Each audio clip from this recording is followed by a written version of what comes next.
Amém. Que assim seja, que possamos, ao longo de toda a nossa vida, celebrar, cantar a bondade do nosso Deus. Graça e paz, meus irmãos. Amém. Eu quero ler com vocês nesta manhã um texto muito conhecido.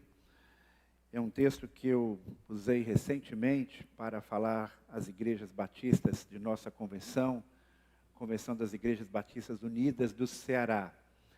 E quem estava na celebração dos 20 anos de nossa convenção, no outro final dessa semana, certamente vai reconhecer aqui alguns trechos do sermão, porque eu escolhi o mesmo texto e nós vamos fazer então uma abordagem mais específica para a nossa igreja. Alguns irmãos estavam ali naquele culto, mas a maioria não estava presente e eu senti no meu coração o desejo também de compartilhar com a nossa igreja este texto da palavra de Deus e algumas verdades extremamente importantes que ele tem para a nossa vida nesse tempo. Estamos lendo então em Apocalipse, capítulo 2, versículos de 1 a 5.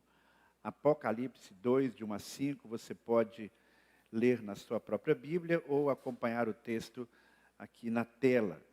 Você que está em casa também pode acompanhar conosco. Diz assim a palavra de Deus. Escreve ao anjo da igreja em Éfeso. Assim diz aquele que tem as 7 estrelas na mão direita e anda no meio dos 7 candelabros de ouro. Conheço tuas obras, teu trabalho e tua perseverança. Sei que não suporto os maus e que puseste à prova os que se dizem apóstolos, mas não são, e descobriste que são mentirosos. Tens perseverado e sofreste por causa do meu nome e não te desanimaste. Tenho contra ti, porém, o fato de que deixaste o teu primeiro amor. Lembra-te, pois, de onde caíste, arrepende-te e volta às obras que praticavas no início. Se não te arrependeres, logo virei contra ti e tirarei o teu candelabro do seu lugar. Este texto, muito conhecido de todos nós, tem muitas mensagens, muitos ensinamentos, mas um dos desafios centrais pode ser expresso na seguinte expressão: voltemos ao primeiro amor. Há uma queixa contra esta igreja, uma das 7 igrejas da Ásia Menor, acerca de ter deixado o primeiro amor. Então, se transformarmos esta queixa em um apelo positivo, nós poderíamos dizer que Deus está nos convidando. Voltemos ao primeiro amor. Para entendermos um pouquinho mais o contexto desta palavra, nós devemos nos lembrar que ela foi escrita pelo apóstolo João, lá pelo ano 100 da nossa era. Ele estava exilado numa ilha belíssima. Eu tive o privilégio, há muitos anos atrás, de conhecer esta ilha, uma ilha da Grécia, uma das ilhas da Grécia, a ilha de Patmos. Não é essa que está ainda não, viu? Espera um pouquinho só.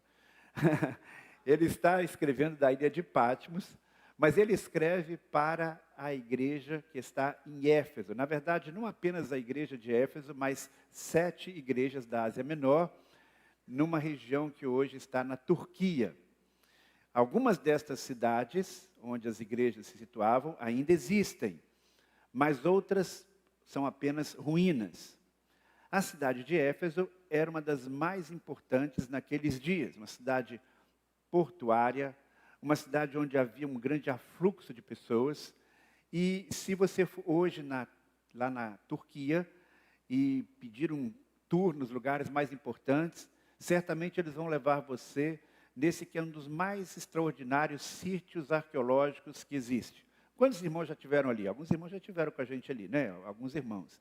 Não é um lugar maravilhoso? É lindo, muito bonito mesmo.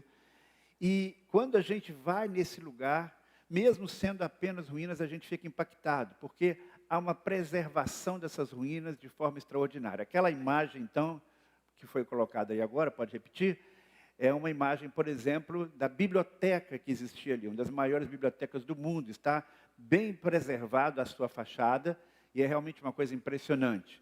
Se você observar ali o tamanho das pessoas, você vê que é uma construção muito grande. Parte daquelas ruas, pode colocar o próximo slide, também você tem uma noção de como era. Tudo de mármore. São várias ruas que existem ainda com estas ruínas, é algo que realmente nos impressiona. E também um anfiteatro, onde haviam apresentações para muitas pessoas, cerca de 20 mil pessoas podiam assistir às peças e encenações, tem uma acústica fantástica, é realmente um lugar impressionante. Esta cidade, então, abrigava uma igreja, que era uma igreja diferenciada. Quando João ouve a mensagem diretamente de Jesus, que é apresentado em cada uma das igrejas de uma forma diferente. Aqui nesse texto, Jesus é apresentado como aquele que tem 7 estrelas na mão direita e anda no meio de 7 candelabros, indicando assim esta luminosidade, esta presença de luz de Jesus. E é esse Jesus que é luz que chega e ilumina o que está acontecendo ali naquela igreja e diz: olha, vocês têm qualidades incríveis. Vocês são uma igreja que tem gente que está agindo, que está trabalhando, está sendo operosa. Vocês têm um discernimento espiritual fantástico. Vocês não se deixaram se levar por falsas doutrinas. Vocês foram capazes de repreender aqueles que se diziam mestres, apóstolos, mas que não são. Vocês suportaram a perseguição. Mas tem uma coisa que está faltando. Há algo que se perdeu. Vocês perderam aquele primeiro amor. E isso é muito complicado. É algo que pode acontecer, e muitas vezes acontece, não só lá na igreja de Éfeso, mas pode acontecer na nossa vida, pode acontecer na nossa igreja. Deixar o amor esfriar, ou permitir que manifestações de carinho, de amor, de afeto, possam ir se perdendo no tempo, é algo que pode acontecer. Ou melhor, é algo que acontece muitas e muitas vezes. A maioria dos casais que se relacionam por muito tempo correm esse risco. Lembra lá no tempo de noivado? O camarada está tão apaixonado, né? Aí ele compra no Dia dos Namorados uma caixa de chocolate Copenhague, né? Maravilha. Aí depois se casa, passa algum tempo, ele compra uma caixa de bombom Garoto, Dia dos Namorados.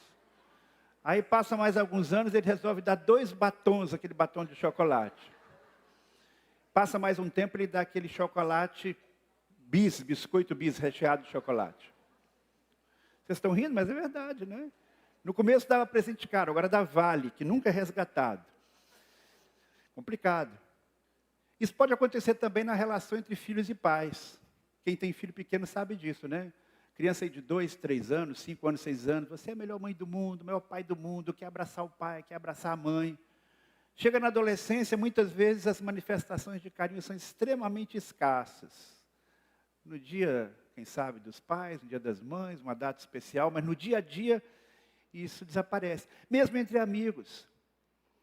Na nossa adolescência e na nossa juventude, nós costumamos fazer bons amigos, gostamos de sair com eles. Mas depois a gente se casa e às vezes esse relacionamento com os amigos vai diminuindo, a gente faz um esforço tremendo para conseguir se encontrar e às vezes nem consegue.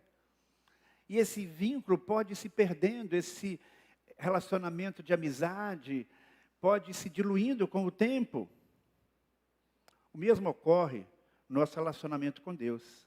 Se não estivermos atentos, o primeiro amor a Deus e tudo que envolve o que Deus tem para a nossa vida, ele pode ir se perdendo. Alguns aqui tiveram um encontro forte com Jesus quando se converteram. Tiveram uma experiência assim de transformação de vida radical.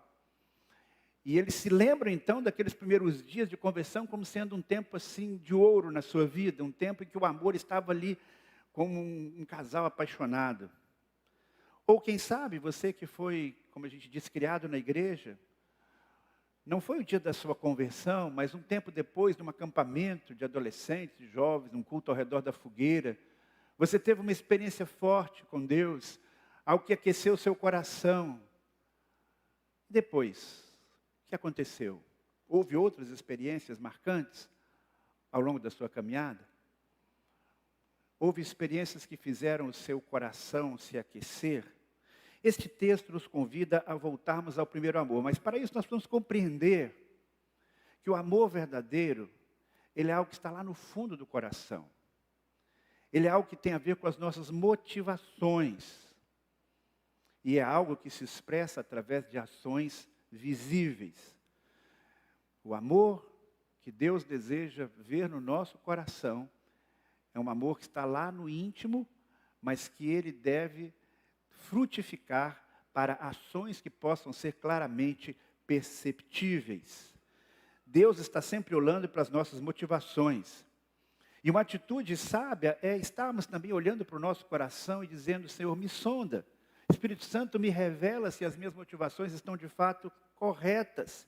E ter um relacionamento com Deus em que há uma busca dessa transparência, porque Jesus mesmo enfatizou que o que importa mais é o que está no fundo do coração. Mas o amor verdadeiro não é algo que fica escondido apenas no recesso da alma. Por isso, quando ele está falando aqui de voltar ao primeiro amor, ele explica o que deve acontecer na nossa vida. Versículo 5 nós lemos: lembra-te, pois, de onde caíste, arrependa-te e volta às obras que praticavas no princípio. Então, os atos visíveis, eles testemunham o nosso amor por alguém. No contexto do relacionamento conjugal, por exemplo, o amor se manifesta através de pequenos gestos, de abraços, de um beijo, de um carinho, de uma disposição de servir. O que você está precisando, minha querida, meu querido? Algumas vezes sem falar nada, você simplesmente vai e ajuda e faz algo que vai ser bênção na vida do outro. Pequenas coisas, mas que revelam o seu amor, o seu cuidado, o seu carinho. E as pessoas que estão em volta, os filhos que estão em volta, eles percebem isso. No contexto do reino de Deus, no contexto da igreja, que ações você praticava, que estavam conectados com o seu coração cheio de amor e gratidão a Deus, e que com o passar do tempo você deixou de praticar? Que ações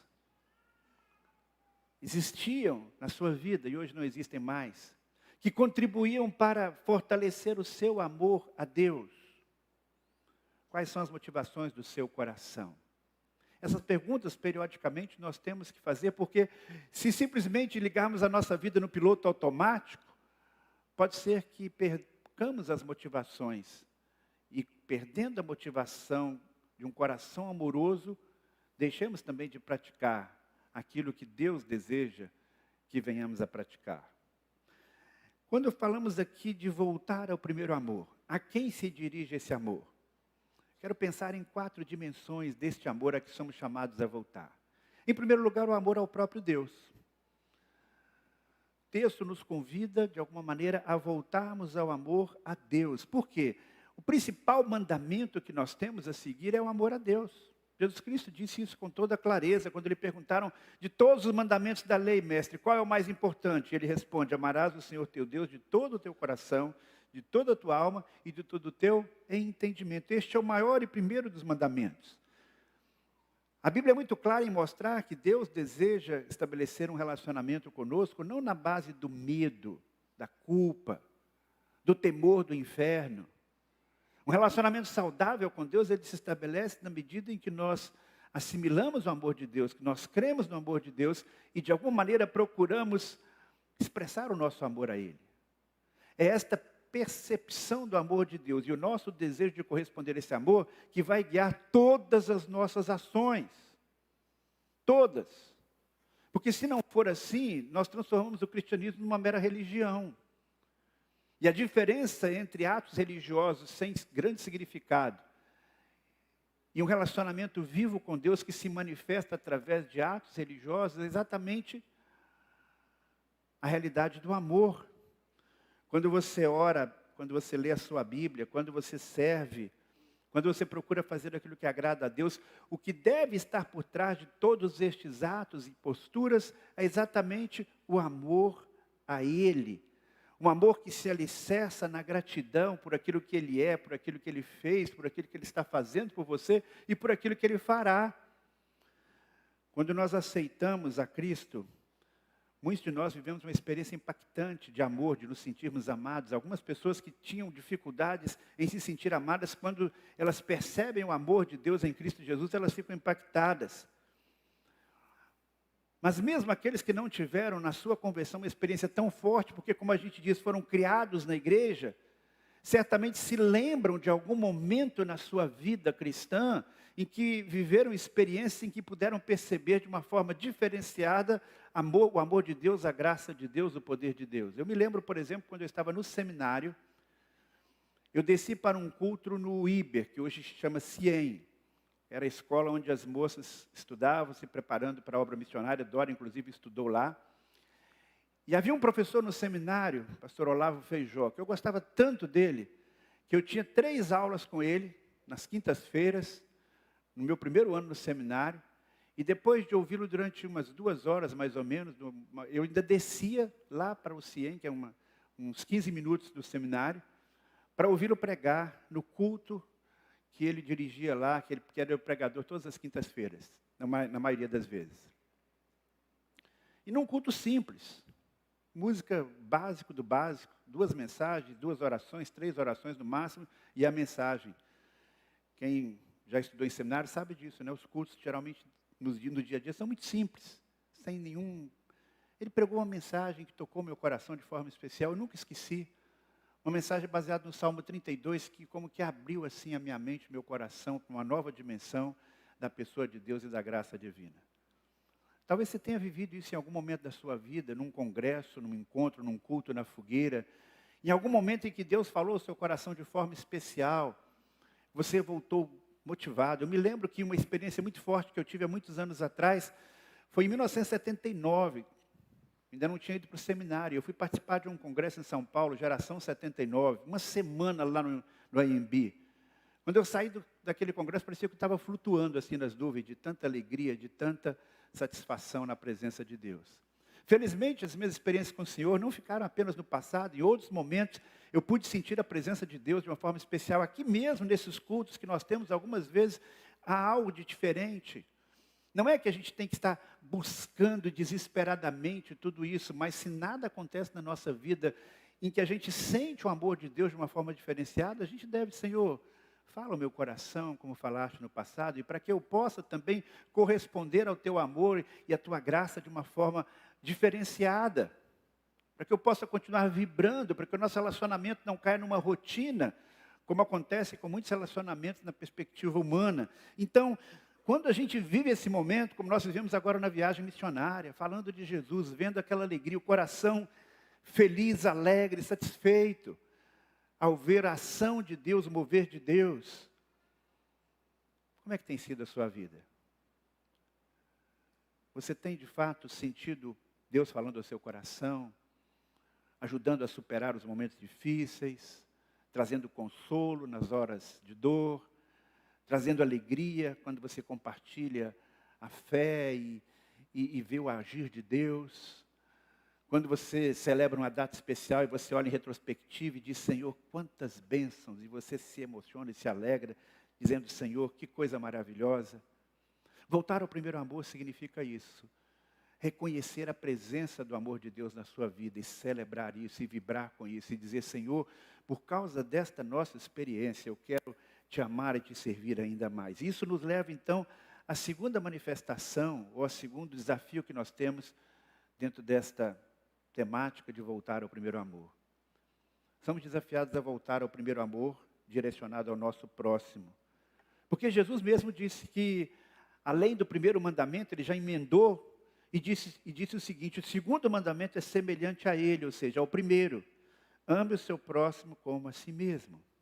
Me parece que na infância, numa certa fase da infância, bem no comecinho, mas lá por volta dos 8 anos, 9 anos, e na adolescência, e mesmo na juventude, a nossa sensibilidade social, a nossa sensibilidade com o sofrimento humano, nosso sentimento de inquietação com a injustiça, me parece que muitas vezes é maior. A gente vai amadurecendo e muitas vezes isso corre o risco de ficar pelo meio do caminho. Quando a gente é mais jovem, geralmente tem, na maioria das vezes, menos recursos financeiros do que quando atingimos a maturidade. Né? Muito comum jovem, a não ser que venha de uma família abastada, ter pouco dinheiro no bolso. Muito comum. Tempo de universidade, não é mesmo? Mas nesse tempo que a gente tem pouco dinheiro no bolso, parece que a gente tem mais generosidade. E aí depois, quando a gente tem condição de ajudar, proporcionalmente, é muito comum ajudarmos menos, fazermos menos do que fazíamos no passado. Estamos perdendo, muitas vezes, o amor.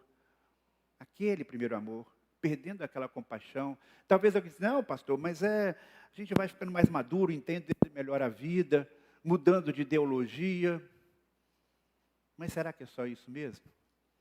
Ou será que, de fato, não perdemos o nosso foco, deixamos de nos sensibilizar com aquilo que sensibiliza o coração de Deus?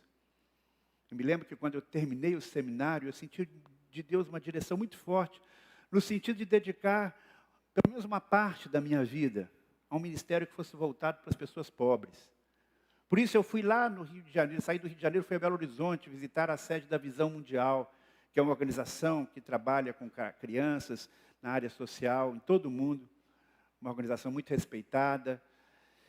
E eu queria trabalhar em algum projeto social, queria morar na favela, alguma coisa assim. E eu fui conversar lá com o diretor dessa instituição, pastor Manfred Grellert, e ele disse, não, nós não temos nenhuma oportunidade. Eu confesso que eu voltei para casa frustrado, chateado, porque eu queria me envolver em alguma coisa nesse sentido, estava me colocando à disposição. Eu senti um chamado de Deus, mas poucos dias depois, não mais do que um mês depois, o pastor Paulo Seabra trabalhava lá na sede da junta, eu também, de missões nacionais, e ele disse, eu quero ver se essa sua conversa de ajudar os pobres é verdade mesmo. Vem cá, tem um missionário americano aqui, vai ter um projeto social lá no sertão da Paraíba, no Vale do Piancó. Está disposto a ir para lá? Eu falei, eu quero falar com ele. E Deus abriu as portas, e eu fui com muita alegria para servir a Deus durante aqueles primeiros anos da minha vida ali, naquela comunidade carente. E eu costumo dizer que se eu tivesse que viver toda a minha vida de novo, eu queria começar exatamente por ali. Depois eu fui caminhos.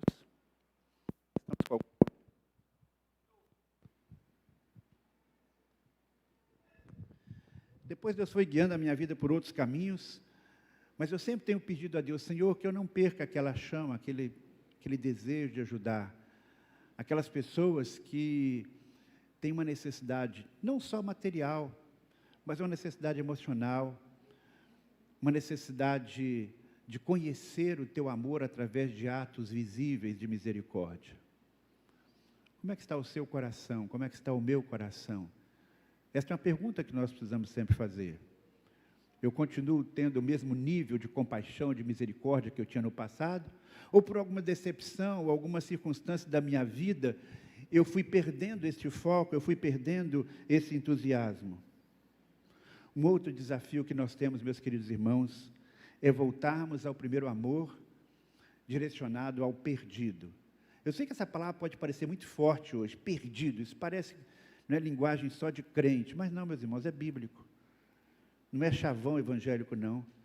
Quem contou a história da ovelha perdida, da dracma perdida e do filho que se perdeu foi Jesus. No final da história, conhecida como parábola do filho pródigo, foi Jesus que disse, porque esse meu filho estava morto e voltou à vida, estava perdido e foi achado. E ele fala então da grande alegria, da grande celebração, quando ele vai ao encontro do filho na estrada e o recebe, porque aquele filho estava perdido. Ele fala da alegria daquela mulher que vai à procura da dracma perdida e acha a moeda perdida e faz uma grande festa. Ele fala do pastor que vai atrás da ovelha perdida e quando pega aquela ovelha e coloca nos braços, ele se alegra. É este o sentimento de Deus em relação a cada um de nós. Quando nós estávamos mortos, perdidos, Ele nos alcançou. E quando a gente tem essa percepção, quando a gente reconhece isso, geralmente vem no nosso coração uma satisfação muito grande. Por isso que o novo crente, geralmente ele é entusiasmado para falar de Jesus, porque ele diz, olha, eu estou vivendo uma experiência nova. Eu estava perdido e fui encontrado. E ele está tão empolgado que às vezes ele nem tem muita sabedoria para testemunhar da sua fé. Ele quer converter todo mundo à força, não é? Mas ele está entusiasmado, ele quer falar de Jesus, e ele então vai falando para um, para outro, às vezes sem muita sabedoria, às vezes até criando barreiras, mas uma coisa nós temos que reconhecer: ele está apaixonado por Jesus, apaixonado pelo Evangelho, e ele quer que outros tenham a mesma experiência que ele teve. Mas a pergunta é, essa paixão, este desejo, ele tem nos acompanhado ao longo do tempo? Ou na medida que nós vamos ficando historicamente mais distantes daquele marco inicial, daquele momento em que a chave virou ali na nossa vida, em que fomos transformados numa nova criatura, e o tempo de hoje, essa paixão por Jesus e essa preocupação com o destino eterno dos nossos amigos, dos nossos familiares, de tantas outras pessoas que Deus coloca ao nosso redor, ele tem se mantido, ele tem crescido, ou ele tem se perdido? Essa é uma pergunta que nós precisamos nos fazer. Porque o desejo de Deus é que nós possamos, de fato, manter e ampliar essa sensibilidade espiritual, ter aquele amor que significa o amor evangelizador, aquele amor que nos faz compartilhar os links dos cultos, que nos leva a estabelecer relacionamentos profundos com pessoas que nós desejamos alcançar para Cristo, que nos fazem perceber oportunidades de partilhar a fé do nosso jeito, seja com palavras ou com obras. Avalie com sinceridade. No passado, você partilhava a sua fé com mais entusiasmo do que atualmente? Orava com mais fervor pela conversão das pessoas ao seu redor? Participava das viagens missionárias? Revelava a sua identidade cristã com gestos e palavras? O que aconteceu? Uma outra dimensão do primeiro amor, que Deus deseja que possamos resgatar, trazer de volta, é o amor fraternal em Cristo Jesus. Um dos principais sinais de uma igreja viva e relevante está na sua unidade espiritual. A igreja de Jerusalém se destacava por muitos fatores. O Espírito Santo veio, uma igreja que expandiu, que cresceu, a fé se espalhou rapidamente em toda a cidade. Líderes religiosos, inclusive, se converteram, apesar da oposição judaica. Era uma igreja que permanecia fiel na doutrina, era uma igreja que o poder de Deus se manifestava de forma sobrenatural, mas há algo que me chama muita atenção quando nós lemos sobre aquela igreja. Ele diz que eles se dedicavam ao ensino dos apóstolos e à comunhão, ao partir do pão e às orações. Os que criam mantinham-se unidos e tinham tudo em comum. Todos os dias continuavam a reunir-se no pátio do templo, partiam o pão em suas casas e juntos participavam das refeições com alegria e sinceridade do coração. Não era um encontro semanal, não era um encontro quinzenal. Eu não sei como é que eles faziam isso, mas todos os dias eles estavam ou reunidos em casas ou no templo. Havia alegria, havia comunhão. Eu não sei exatamente quantos anos isso durou. O fato é que isso não permaneceu ao longo da história. Porque hoje em Jerusalém, a comunidade cristã é muito pequena. Mesmo em Israel, quantos cristãos autênticos nós temos ali naquele país? Muito poucos.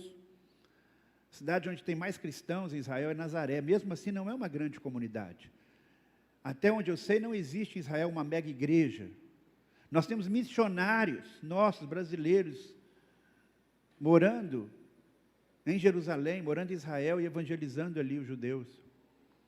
Então algo aconteceu ao longo de 2000 anos, nesta igreja tão maravilhosa que nos inspira. Com certeza, em algum momento da história, por quaisquer circunstâncias, houve a perda do primeiro amor, uns aos outros. Houve a perda da unidade, a perda da comunhão. E isso é tudo que nós não queremos que aconteça no Brasil, que aconteça na nossa igreja. Por isso nós precisamos cultivar esse amor fraternal. E aí veio a pandemia. E com a pandemia muitas coisas aconteceram.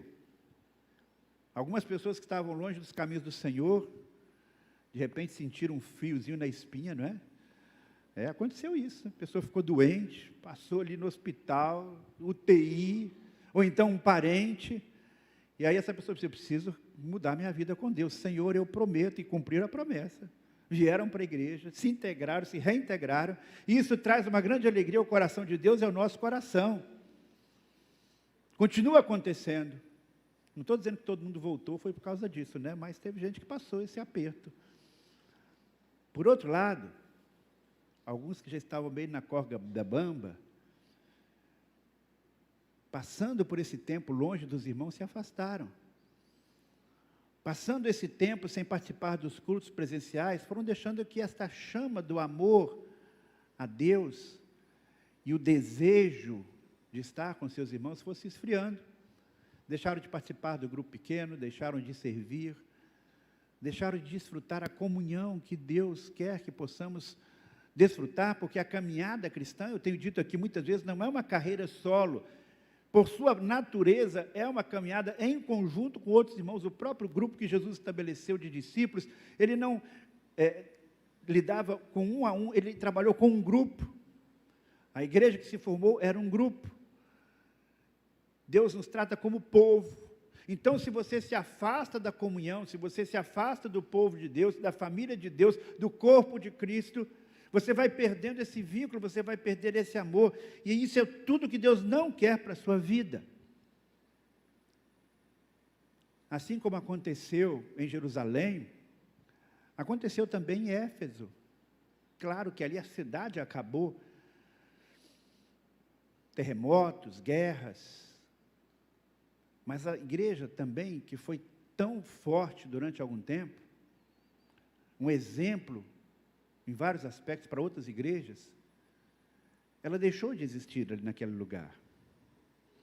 Eu sei que sempre haverá um remanescente fiel no mundo, que a igreja de Jesus não vai desaparecer de forma completa, mas nós temos que estar atentos, porque qualquer comunidade de fé local, se ela não cultiva o amor fraternal, se ela não cultiva o amor a Deus, ela corre um risco de extinção. Jesus diz, olha, se vocês não mudarem de atitude, o candelabro de vocês vai se apagar. Vocês vão deixar de exercer a influência que eu quero que vocês exerçam no mundo. E a pergunta, então, que fazemos é, como é que está o seu relacionamento com a igreja? Você que está em casa, acompanhando o culto pela internet, você que se acomodou em ficar em casa, você que vai em todo lugar, vai no cinema, vai no bar, vai na escola, vai no médico, mas na igreja não, na igreja tem Covid. Está trabalhando demais agora para compensar as perdas, não consegue mais colocar a igreja, os cultos, na sua agenda. Seja sincero, se você está longe, retorne, peça a Deus que acenda de novo no seu coração a chama, em primeiro lugar pelo amor a Ele, porque se o amor a Deus estiver bem forte, com certeza, tudo aquilo que é importante para Deus vai ser importante para você, o seu próximo, o perdido, a sua igreja. Voltar ao primeiro amor significa mudar o rumo da sua caminhada.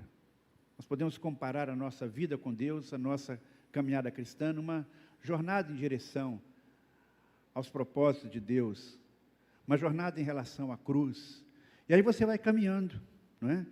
Mas pode acontecer de nesta caminhada, de repente você, por diversas circunstâncias, as mais diferentes, você vai começando a mudar um pouquinho o curso. E ao invés de caminhar naquela direção, você vai caminhando nessa outra direção, e de repente você pode até fazer esse movimento. E aí, o que a palavra de Deus está dizendo é, pare, não continue nessa direção, arrependa-se, volte-se para o outro lado, comece a caminhar na direção que Deus planejou, arrependa, veja onde é que você caiu, veja onde é que você perdeu o rumo, volte para o Senhor, recupere o primeiro amor, a Deus, ao próximo, ao perdido, à família cristã. Qual o desafio principal para você hoje? De tudo que eu falei aqui, onde você acha que pode estar precisando recuperar esse primeiro amor? O que você fazia antes que não faz mais? Que tipo de atenção você dava às pessoas no passado que hoje já não faz mais parte da sua rotina? Que tipo de cuidado você tinha para com seu irmão e hoje já não tem mais. No domingo passado eu falei aqui sobre a importância de irmos ao encontro dos nossos irmãos que estão afastados da comunhão cristã. Nós não sabemos, nós não temos como avaliar o coração deles em relação a Deus. Isso é algo muito, muito particular entre cada um e Deus. Às vezes a gente vai visitar uma pessoa que está afastada da igreja e ele diz, não, pastor, mas com Deus eu estou tudo bem. Eu não tenho como avaliar, de fato, o grau de realidade desta frase na vida do irmão. E nem cabe a gente julgar isso. Mas eu sei que é propósito de Deus que a sua família esteja reunida e que nós nos importemos com a vida dos nossos irmãos nesse sentido. E por isso, domingo passado, eu fiz aqui um apelo, que você colocasse na sua lista de oração e no seu coração este empenho, que você deixasse crescer no seu coração, o coração de pastor, do Supremo Pastor, que vai ao encontro daquele que perdeu o primeiro amor, aquele que está longe, pelo menos o primeiro amor à igreja. Porque quem tem amor à igreja não fica longe. Quem tem amor à igreja não fica com desculpas. Quem tem o primeiro amor reorganiza a sua agenda. Quem tem o primeiro amor pega um Uber, pega um táxi, dá um jeito. Eu estava falando recentemente numa reunião de novos membros, ou num encontro de líderes, me parece, dizendo, eu me lembro do tempo em que a igreja, lá em Teoflotone, tinha alguns dos seus membros que moravam na zona rural. E no domingo de manhã, esses irmãos saíam lá das suas casas, 5h30 da manhã, faziam uma caminhada de 1h30, 2 horas a pé para chegar para a escola bíblica dominical. 11 e pouco, eles retornavam a pé para suas casas. Chegavam em casa 1h30, 2 horas da manhã para almoçar. Eles podiam dizer, não, pastor, eu não tenho condição, aqui está difícil, está longe. Você percebe? É uma questão de amor. É uma questão de valorização do que é importante. Desafio para cada um de nós esta manhã, primeiro o desafio pessoal, é a reflexão individual. Como está o meu amor? A Deus, ao próximo, ao perdido, à minha igreja, a comunhão com os meus irmãos. E o segundo é, o que estou disposto a fazer? Quem é que Deus tem colocado no meu coração para que eu possa trazer de volta? Eu não estou falando de uma pessoa desconhecida, não, estou falando de alguém que já caminhou com você, que esteve aí ao seu lado, e que você sabe que está longe da comunhão dos santos, está afastado da igreja do Senhor Jesus. Hoje, às 5 horas da tarde, nós vamos ter aqui um encontro específico para ajudar você a ajudar essas pessoas. Se você precisa de ajuda para saber como abordar essa pessoa, venha aqui hoje à tarde, porque nós vamos lhe dar essa orientação. Feche seus olhos agora, vamos falar com Deus. Esse é um momento de reflexão acerca de tudo aquilo que você ouviu nesta manhã. A palavra de Deus nos desafia, você que está perdendo ou perdeu o primeiro amor, pare. Veja onde você perdeu o rumo. Arrependa-se e confesse para o Senhor, Senhor, eu quero agora mudar. Eu quero voltar ao primeiro amor.